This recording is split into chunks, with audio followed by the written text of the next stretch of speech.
Ito naman po, mga suspensyon ng klase. Wala pong pasok mamaya hapon sa mga pampubliko at pribadong paaralan sa Pateros at sa Pasig mula po preschool hanggang high school na po yan. Ayon po kay Pateros Mayor Joey Medina at sa Pasig City Administrator. Kanselado na rin po ang klase sa Colegio de San Juan de Letran simula po alas 12 ng tanghali para sa basic education at alauna naman ng hapon sa kolehiyo. Mga kapuso, tutok lang po dito sa Balitang Hali para sa iba pang anunsyo ng suspensyon ng klase. Ilang lokal na pamahalaan na nag-anunsyo na rin ng class suspension dahil nga sa masamang panahon, wala pong pasok sa mga pampublikong paaralan sa Mandaluyong at Maynila mula preschool hanggang high school. Ipinauubaya naman sa mga pamunuan ng private schools kung magsususpindi ng klase o hindi.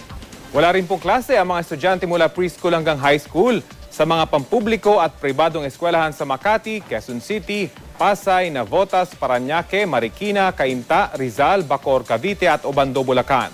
Sa Caloocan, Muntinlupa at Taguig naman, suspindido na rin po ang klase mula preschool hanggang college. Ayon po yan sa anunsyo ng mga kinatawan ng mga naturang lungsod at bayan.